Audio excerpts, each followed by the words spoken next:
Today we have Taunita Stephenson. So she is the head of DE&I and B at Penn. She has been a speaker at our previous conferences and she is fantastic. She was a former basketball coach. She's a doctoral candidate getting her doctorate um, in learning strategies and organizational development. And we are super excited to have her here. So I am just going to let her take it away. But thank you, Taunita. Thank you, Steph. Appreciate that. I am going to be pretty relaxed today. We'll go through a lot, we'll learn a lot, but I hope you all know that this is a relaxed session. I am literally on my grandmother's couch, so I hope you all are in a relaxed headspace on this Sunday, as well, and hopefully we can chat together, work through this together. And so for those of you who are comfortable turning on your screens, I invite you to join me. If not, clearly understand, but I do hope you feel comfortable to engage in the chat from time to time. And as Steph said, I'm Taunita Stephenson. I'm currently the head of diversity, equity, inclusion, and belonging with the Division of Recreation and Intercollegiate Athletics and Wellness at Penn at the University of Pennsylvania. And today we'll just explore some concepts of inclusive leadership stuff. If you want to move forward, I'll just start off telling you all a little bit about myself. And so you see young me here. Being an athlete was always my jam, my thing. You see me on the all-star team for softball. I made varsity basketball as a freshman, and sports really was my jam, mostly because I grew up a military brat. Usually when I say that, people jump to, well, what branch was your father in? And that's important because my dad was in the Air Force, but my mom was too. And I always want to make sure she gets her credit as a woman. And so moving place to place, I learned how to navigate new spaces, meet new people, and understand different cultures really through sport. This was my constant in and out of communities. And by the time I was 20 at Delaware State University, I kind of had that mindset of I'll do anything to work in sport. And after a couple early internship experiences, it was like, all right, well, maybe not anything, but just knowing that as I continued to engage that I wanted to use sport to create change, and help people really develop themselves. Steph, you can move forward to the next slide. And you'll see me. This is when I get to graduate school. And, as I was graduating from Delaware State, I started to look at a number of graduate programs. I came across one at University of Central Florida, the DeVos Sport Business Management program. It was the only program that I could find that explicitly talked about diversity, ethics, leadership, service, and it was founded by Dr. Lapchick. He's received ESPYs for his works, lots of notoriety. And people choose this program for many reasons. MBA, Masters of Sport Business Management that you get in 18 months. You get exposure to industry leaders. You see pictures of me and my classmates rebuilding in New Orleans. And then you can't really see the Olympians who are pictured in that picture. But there are two Olympians in that picture where we're all kind of dressed really nice, John Carlos and Tommy Smith. And we really got to learn from the best. And Steph, as we move on to the next slide, what I really want you all to understand is because of those experiences that set a foundation, I've had great opportunities through my career. This is me in Iowa, cold Iowa. I think Philly and Jersey is cold right now, but nothing was as cold as these days in the Midwest, right? And so I've had great opportunities. I've worked in the NFL. I've been appointed by a mayor and currently overseeing diversity, equity, inclusion for two major divisions at the University of Pennsylvania in the Ivy League. And um, in that, while I love my career and I love being able to speak about the highlights, I think that it's most important to know I've supported student athletes of all racial and ethnic backgrounds who felt isolated on their teams and in their dorms and their classrooms. I've worked with students navigating mental health that were related to identity challenges. I've had some aha moments just knowing something as simple as a food allergy could create a lack of belonging for someone when they're traveling with a team and not able to eat the way they need to, or, they don't have what they need right in their own cafeteria because there's nuts on the salad bar and that's like really the only thing they can eat, but they have a nut allergy, right? So I think just something as simple as that has been eye awakening for me. And I think as we continue to chat today, um I hope you all continue to reflect on how challenging it is to navigate this work, but it's helpful when you do so in the community, and hopefully we can explore how to create spaces where everyone belongs. So let's chat through our learning objectives a little bit. So really, we'll talk about the role of belonging in team success, how positive and negative emotions shape team culture, practical tools, whether you're a student or a coach, really to think about how you're assessing your team's environment, and then the importance of shared responsibility and building inclusive environments. And then we can move forward to the next slide. So I already mentioned building trust in open communication and how essential it is for inclusive leadership, and the emotional impact that, you know, will influence team success, and success is crucial. And then the actionable strategy. So I hope you leave here today with some actionable strategies of the building blocks. So let's get into the work. The next slide is going to start breaking down belonging. Steph has a doctorate. I'm trying to complete my doctorate. It wouldn't be me if I didn't spend time breaking down definitions and research, but I know many of you are coaches and students and often in the school environment. So I don't want this to feel like school on a Sunday. So we'll talk about this briefly, and then we'll kind of nerd out a bit on some history that I do feel is relative. But after that, we'll try to engage a bit. So in breaking it down, belonging just isn't just about being included. We hear a lot about belonging right now. They added the B onto the letters D, E, and I, and it just leaves a lot of questions about, well, what does the B mean? What does belonging mean? But belonging really is about feeling safe to show up as your authentic self without the fear of exclusion or judgment. It's integrated in our social interactions, our feelings, even our aesthetics, right? Like things on what's on the wall, and how does that make us feel like we involve when we're going into certain communities? What's aesthetically speaking to me that says I belong or I don't? Belonging is the feeling that a person can be and express themselves and their opinions without fear of exclusion. And it's truly, truly rooted in authentic expression. When people feel like they belong, the research says it leads to increased motivation, better mental health, and improved overall performance. The thing that I really want you all to leave here with knowing the most, when people feel excluded, it activates the same neural pathways as physical pain. So, like, I want you to really hear me on this if you hear nothing else.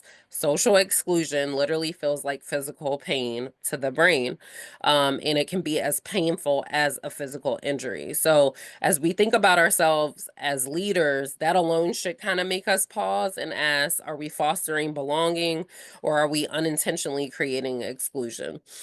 We can move on to the next slide, Steph. So here's some historical context. And I'm going to run through a lot of things, for the sake of there might just be one thing that leads or sticks with you, right? And leads you to think about more. One of my main points today is I want you to understand that this work around identity and belonging, it didn't just start with the murder of George Floyd, as we've heard many times, or the pandemic, or even during recent election seasons, right? I chose some researchers here dating back as far as 1923, going into the 40s and 60s, and on to the 70s, because these are people who are credited with being the first to explore identity. You see a lot here as identity as a connection with unique values generated by the history of one's people, right? And so often, we think, oh, we'll just focus on sport. or we'll just focus on the boat, or we're, for me who coach basketball, like we're going to leave our feelings outside of the court, just come in how you are. And Freud, he explored how individuals incorporate themselves in group settings and learn to interact with those groups. And then you'll see so on, so forth, that there were researchers that said that identity was developed from the moment we were born, and we start acquiring skills and awareness as we become adults. And this goes into our cultural values, like religion, and other various pieces that we learn from our families in our culture. And ultimately, identity is shaped by how we think others, especially those we hold in regard, perceive us, and their satisfaction with our identity. And that depends on how we see ourselves and how we interpret how others see ourselves. And so again, you see with every slide, I'm kind of giving you an opportunity to pause and reflect about how you're showing up. But I want you to think about, if you're a coach or an administrator, how your athletes see you. If you're a leader in the boat, I want you to think about how your teammates see you, and especially if they hold you in high regard, how does your perception about how you feel about them show up and lead them? And ultimately, it's easy to hear words like diversity, equity, inclusion, belonging, and throw them away, but belonging is one of the leading impactful predictors of effectiveness, right? And so whether that's effectiveness in the workplace, on a team, in a family, it's really important to note that. And the history that I just gave you, and the fact that people have been doing this work for a century, and there's a narrative that it's new, is why we must keep pushing to be better and have more inclusive understandings of each other's identity. So thank you for bearing with me as I nerded out a little bit and lectured to you. Won't do it again, but hopefully there were some takeaways for you in that. So for those of you who are comfortable, dropping in the chat, I have a reflection moment here. And if you don't want to drop in the chat, that's fine. Maybe you'll just reflect to yourself. And I want you to think about, when did you first realize a part of your identity made you different? What happened? How did it make you feel? What did you learn about yourself through this experience? And how does this understanding shape who you are today? And before I pause and give you an opportunity to reflect, and for those of you all who are even comfortable coming off of mute, feel free to do that as well.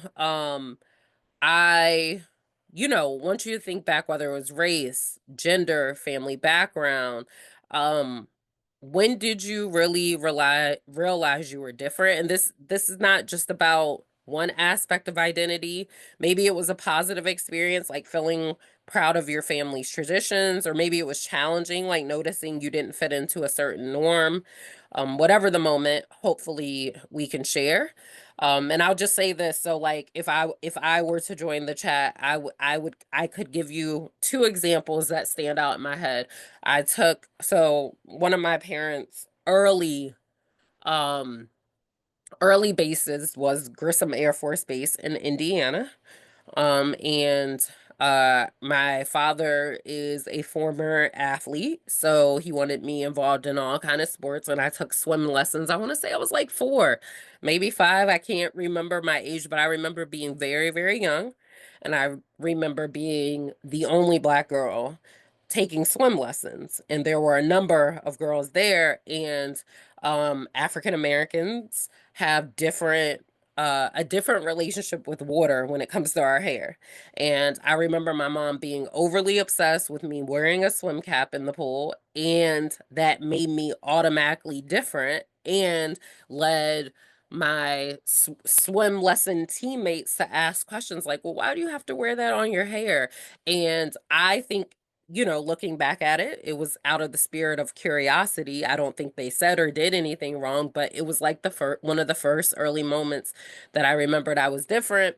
And then the second I would have shared with you, if this was my reflection opportunity, was when I was 14. My parents moved to Prince George's County, Maryland, right outside of DC, which is predominantly Black. And it was my first time in my life being in a predominantly Black environment. And although I appear very African American, culturally, it was very, very, very different for me, and took a lot of learning and understanding things about even my own culture that I didn't know at the time. So I'll pause. I've reflected. I've shared. If anybody wants to join the chat or even share out loud, I'll be happy to have that. So I'll just pause for a moment in the spirit of reflection.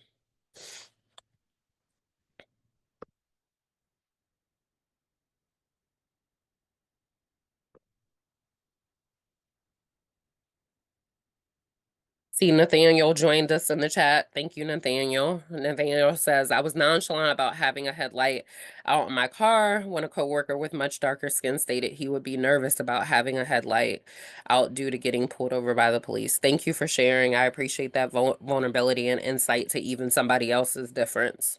Any other thoughts? Any other reflection opportunities of when you realized a part of your identity made you different? And here are some, you're good. You're good, Steph. We're good. Here are some reflection areas that you might think about. Like the first time you realized your gender might have been different or created a difference in your experience, race and ethnicity, social economic background, family structure, religion or spirituality, physical appearance or abilities, language or cultural traditions. I'll just give one more moment in the spirit of reflection. You're good. And I'm good. Don't worry about it. Um, so, and feel free to keep engaging in the chat. I really appreciate that, Nathaniel. And like I said, for those of you who feel comfortable coming off mute, that would be helpful too. But I give that exercise because we have to understand our own identities, how they shape our experiences. And that's the first step into being able to lead with empathy and inclusivity. And so again, thank you for those of you who reflected.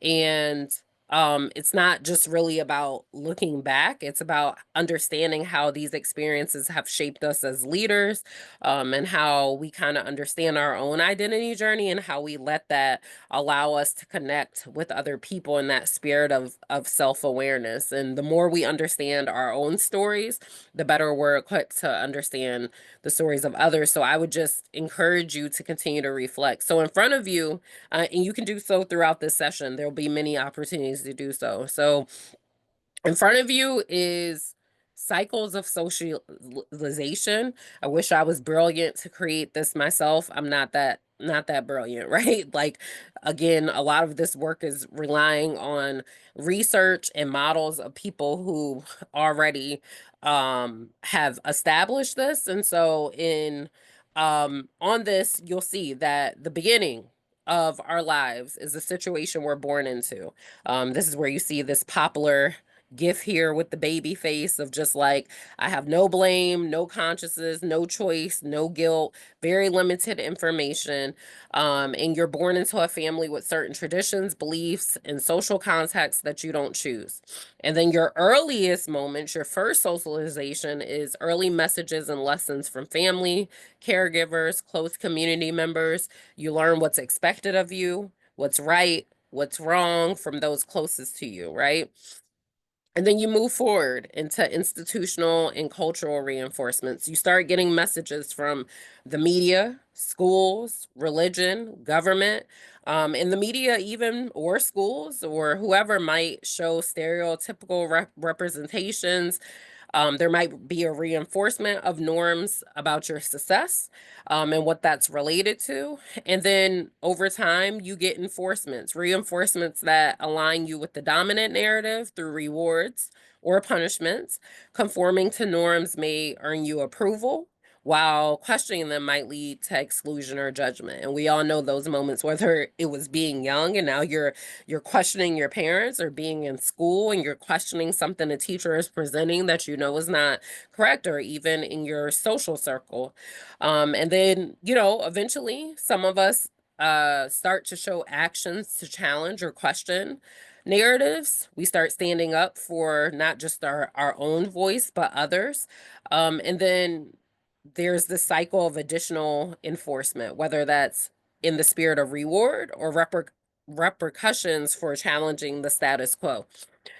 So if you move to the next slide, Steph, I this kind of simplifies the cycle that I just showed you. And again, when we conform, we're often rewarded, but if we disrupt and question, sometimes that can be hard to navigate. And I think it's just important, no different than we did that reflection on identity, and think about the cycle that we go through on the day to day. You know, it's and I wanted to do it in two different formats because this is a good opportunity to even demonstrate how people learn and process information differently. So like when we're just thinking about being inclusive leaders, how are we sharing information? I shared it with you one way. Now I'm sharing it with this. And whether you think of it as a continuous cycle or a sequence of steps, the takeaway is the same. We're shaped by our environments and we're breaking out of these cycles. And then we all end up together, whether it's in a school, a college, a dorm, a boat. And what are we bringing into that environment is most important. And so I just wanted to spend some time here because I think ultimately, the more we start to question things and we feel this sense of exclusion, sometimes in life we feel the need to code switch and stuff. If you move to the next slide, we can talk about code switching for a little bit. But you see all these pictures of people who have two dynamics. I'm one of them, right? Um, and so, code switching, which we all do, is adjusting behavior to fit into dominant spaces. Sometimes it's seen as a skill, but it can come with significant emotional and physical costs. Again, I've been sharing research with you, so in what the data says, not just what Taunita says. So I want to be sure to do that here. Regular code switching can activate the body's stress response because you always have to be on and you're not being your authentic self. It can have increased cortisol levels, which we know signal stress to the body, weaken the immune system, elevate blood pressure, and lead to cardiovascular issues. Again, not just my take, but if you just Google the harmful effects of code switching and start to look into the academic research behind it, you'll see there's a constant mental and emotional effort that leads to burnout and fatigue, and heightened anxiety and psychological stress.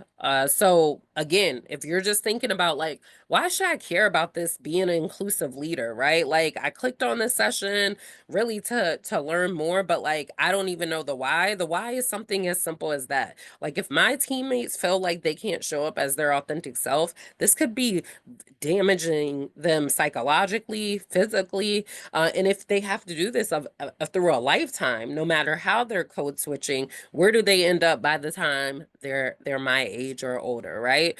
And so we want to foster environments where authenticity is valued, and it's essential to continue to think about these impacts. So to the point of emotional impact, on the next slide, you see um the balance of positive emotions and negative emotions.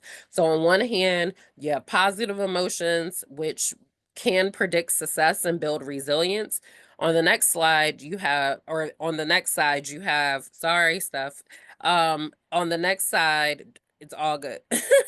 We have negative emotions that can narrow thinking and impact team performance negatively. Our ideal ratio for positive to negative interactions, we want 3 to 1 positive to negative interactions, and I'll tell you why in a second. So here you see Valerie Burton on the slide. She's wonderful. She's amazing.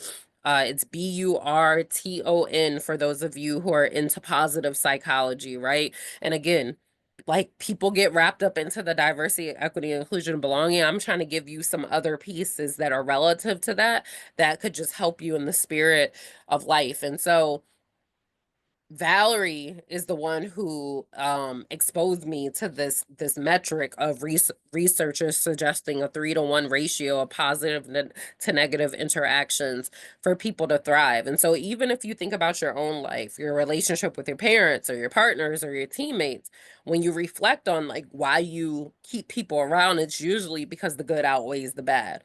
And so you have to think about the environment you're creating and ask yourself, in our environment, does the good truly outweigh the bad? And how are we being intentional about creating these positive emotions that don't just correlate with success, they predict it. They help, positive emotions can help build resilience, foster creativity, and enable collaboration. If I'm feeling good, even after a bad day, and I know I have something to look forward to, that is what gets me out of bed. That's what helps me continue to enter the workplace. That's what helps me to keep trying again.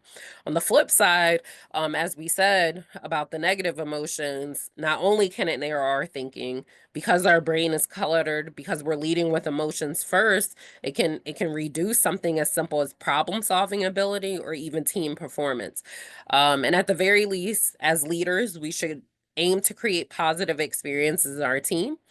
We should think about how does authenticity play a role in those positive experiences, and ultimately ask ourselves the question, what am I doing to cultivate it? So what am I doing to cultivate positive experiences in my team dynamics? And hopefully this is leading you to think a lot about values. So as we move to the next slide about values, I wanted to share with you, right? Because again, started off with a lot about inclusion, a lot about belonging, a lot about the history of that we got here. Um, and that's great. But sometimes we have to just simply start with our values and how that impacts us as leaders, right? So take diversity, equity, inclusion, and belonging out of it for a second. Let's focus on our values. And hopefully, as you assess your values, you realize that diversity, equity, inclusion, and belonging, or at least one of them, is relative to your values. And so values-based leadership, it's a philosophy that emphasizes aligning your core values with your actions and decisions. Leaders practice this approach by a guided set of principles such as integrity, empathy, respect, accountability, and that shapes their behaviors and interactions. This is important for team dynamics because it builds trust and respect within the team. It provides a clear foundation for decision making, conflict resolution, and often, if you're showing up values driven, it inspires other people to do the same and be authentic and aligns with their values, which ultimately impacts goals and culture. Um, so this is a practice, it's something that you really have to be invested in, and you have to think about how you're showing up. So take a moment and think about your own values as a leader or teammate. What principles guide your actions, and how do they shape the spaces you create within your team? And we can move on to the next slide, Steph. I want you to take a moment and reflect on your personal values. Perhaps you drop 1 to 3 of your top values in the chat, and let's chat through them. And if you don't want to drop them in the chat, maybe some of you all will join us off a mute, but just drop 1 to 3 of those values in the chat. So I can go first.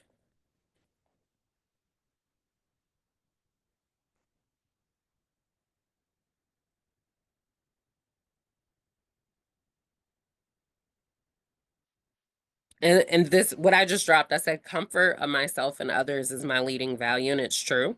Um, the more I have grown over time and like just become comfortable with myself, I know how important it is and how hard it is to establish that. And so I really want people to feel comfortable, and I never want to sacrifice my comfort, and I don't want others to do the same in any environment that I'm in. Nathaniel joins me again, and they say, acknowledging hard work, and leading to improving others. Appreciate that. That affirmation is huge. Um, if anybody else has any reflections, feel free to drop your values in the chat. And if not, we'll go ahead and move forward. I just want to kind of to the point of positivity versus negativity. I wanted to give you the positives of values-based um leadership. And so ultimately, it's important to lead with our values, right? And like I said, even the two that Nathaniel and I dropped in the chat, and I can't see the chat, but I do see some notifications. So let me go to that for a second, then I'll come back. Respect for each other, seeing the whole person in front of me and not the results, what they produce. Appreciate those. Those are values that if we spent time discussing them, we could automatically find the impact to diversity, equity, inclusion, and belonging. So thank you for that. And as we just go through the positives, I want you to think about what that means. And so one of the positives of value-based leadership, and again, this is not just what I'm calling it. This is literally what the research and the literature says, right, for this practice. When leaders consistently demonstrate their commitment to core values, they build trust with their teammates. And part of that is because I'm seeing you stay consistent, right? And I'm seeing you practice the same things over and over. So it matters because trust forms the foundation for strong, cohesive team dynamics. Um, you're enhancing collaborations. A values-based approach encourages open communication and collaboration. Team members feel safe to share their ideas and their opinions. They know when they feel respected and valued because you're committing to a set of values that reflect that. And then it gives us an opportunity for accountability, right? If I'm violating my own values or yours, it encourages me to take responsibility for my actions. And as far as inclusion and belonging, it gives an opportunity for everyone to contribute their unique perspectives. And it drives engagement and motivation. So when team members see that leaders are acting with integrity and purpose, they feel engaged and motivated to do similar things. And so I just, I can say a lot of things to you all, but if you all don't see the takeaways, then perhaps you'll leave here with even more questions. And so hopefully, as you look through this, building trust, enhancing collaboration, promoting accountability, fostering inclusion and belonging, driving engagement and motivation, and you think about when leaders walk their talk, it inspires the team and aligns with the energy. And so I challenge you, how are you modeling your values for your team? How are you really thinking about how you're showing up as a leader? How are you cultivating that joy in the spirit of every day and giving people the opportunity to share their values, share their story, share their history, and how that kind of leads them to where they are today. We can go ahead and move to the next slide. And so ultimately, here we have this idea of, as leaders, we have this job to create a culture of feedback, right? And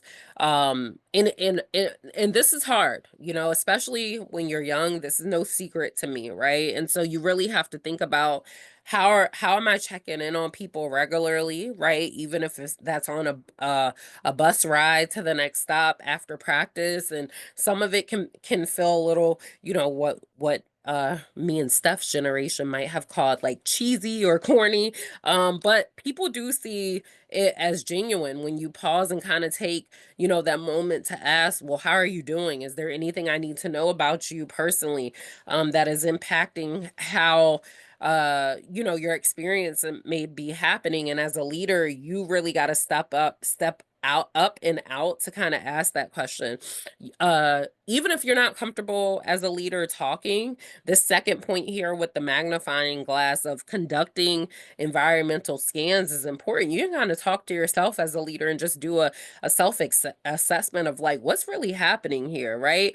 And how are we spending our time as a team? Do we have moments where, in our downtime, we're spending more time on TikTok than learning and getting to know each other, or Instagram, or whatever the case may be? Or are we really trying to find that place of connectivity? You can early in the season really think about the language that you're using around each other, what's acceptable, what won't be acceptable, and continue to talk about that as the season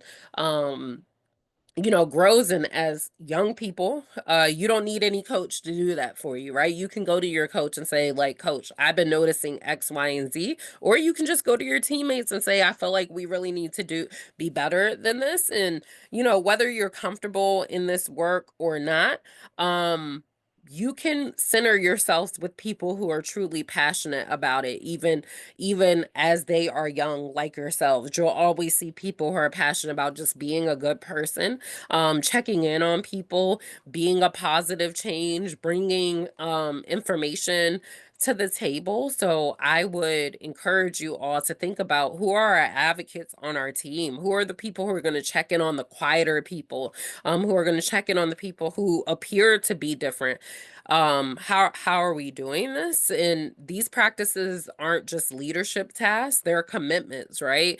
And when I asked you earlier about what am I doing to cultivate joy and inclusion, something as simple as encouraging a teammate, checking in on them, using inclusive language, or just pausing to listen, asking a question and pausing to listen, could ensure that every voice is heard and everybody in the boat feels heard, and that we're truly moving together. We can go ahead to the next slide. And so, as we wrap up, I leave you with a couple of questions. What will you do starting today or tomorrow? It's Sunday, so if you don't start today, I understand.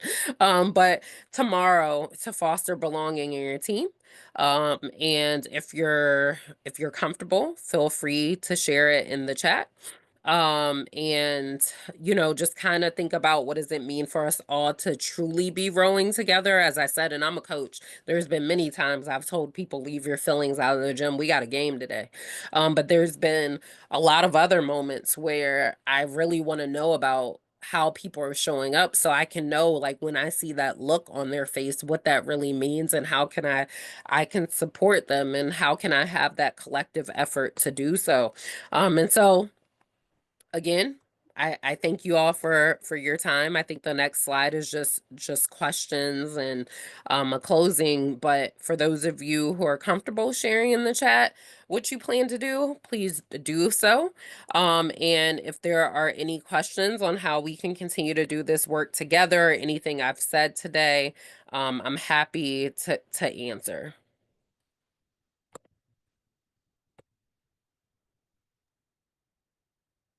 And I'll just say thank you for this talk to me. I think it's a great topic.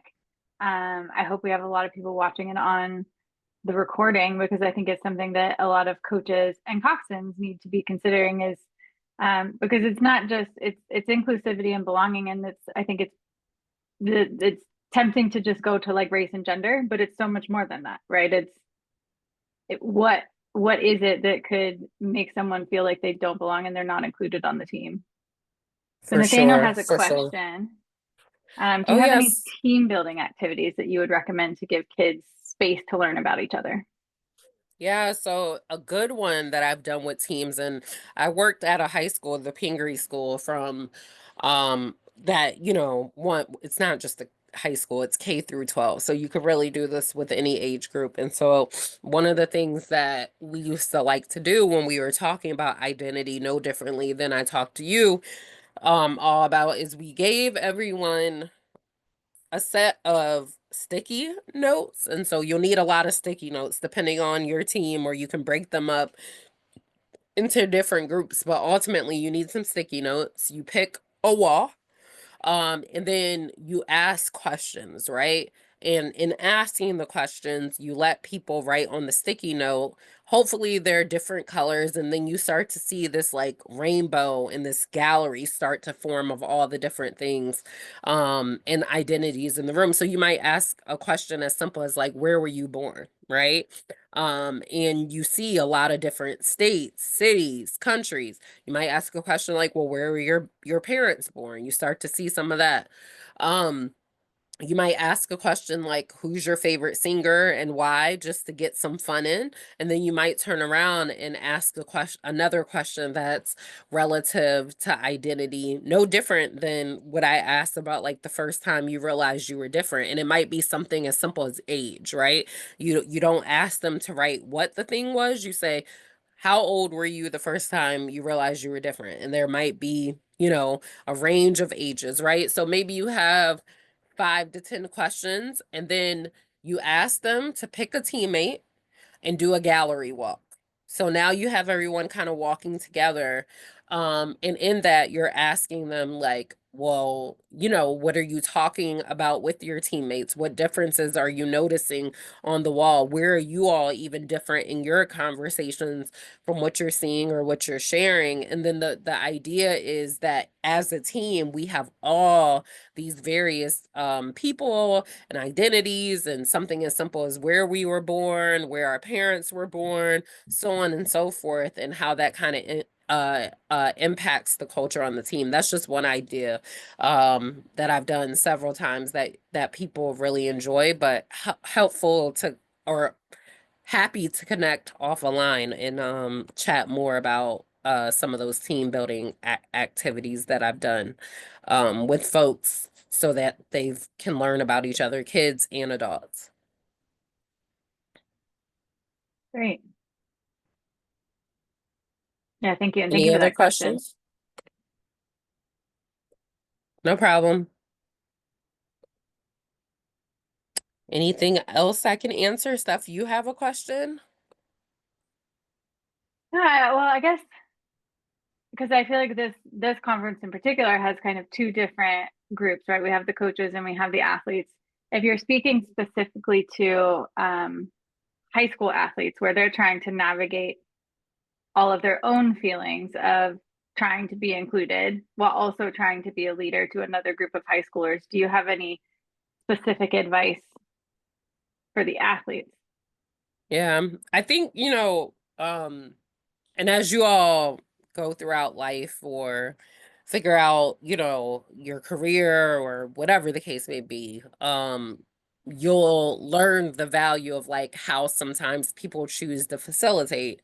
One of the things I try to do is give you practical tools. So reflection, as you saw, was something that was an ongoing theme throughout this, because there is a lot, once again, because I am a little bit of a nerd, a lot of science behind reflection and just how it impacts us and how we show up. And so I would say as coaches, to the point of team building, that's another thing where you can help people learn the power of reflection and how it impacts their identities and their team building.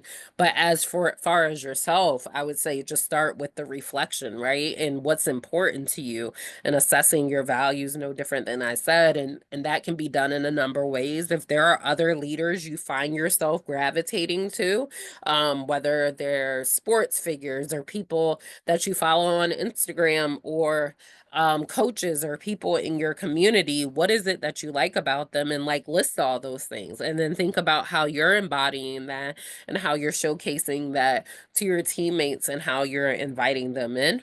Um, and then I would think that like once you get to the point where you're comfortable trying, you just have to try, right? Like whether it's being a bystander when something is not feeling good, right? I've had many moments throughout my career where I've had to help young people learn how to speak up in moments where they feel like this is wild. Like somebody said something I didn't like, or somebody did something I didn't like, and I really, whether it's in the locker room, whether it's on the bench, whether it's, in Snapchat moments, and I gotta be the one and like just try it. Be the one to leave the group chat. Be the one to say like that wasn't cool.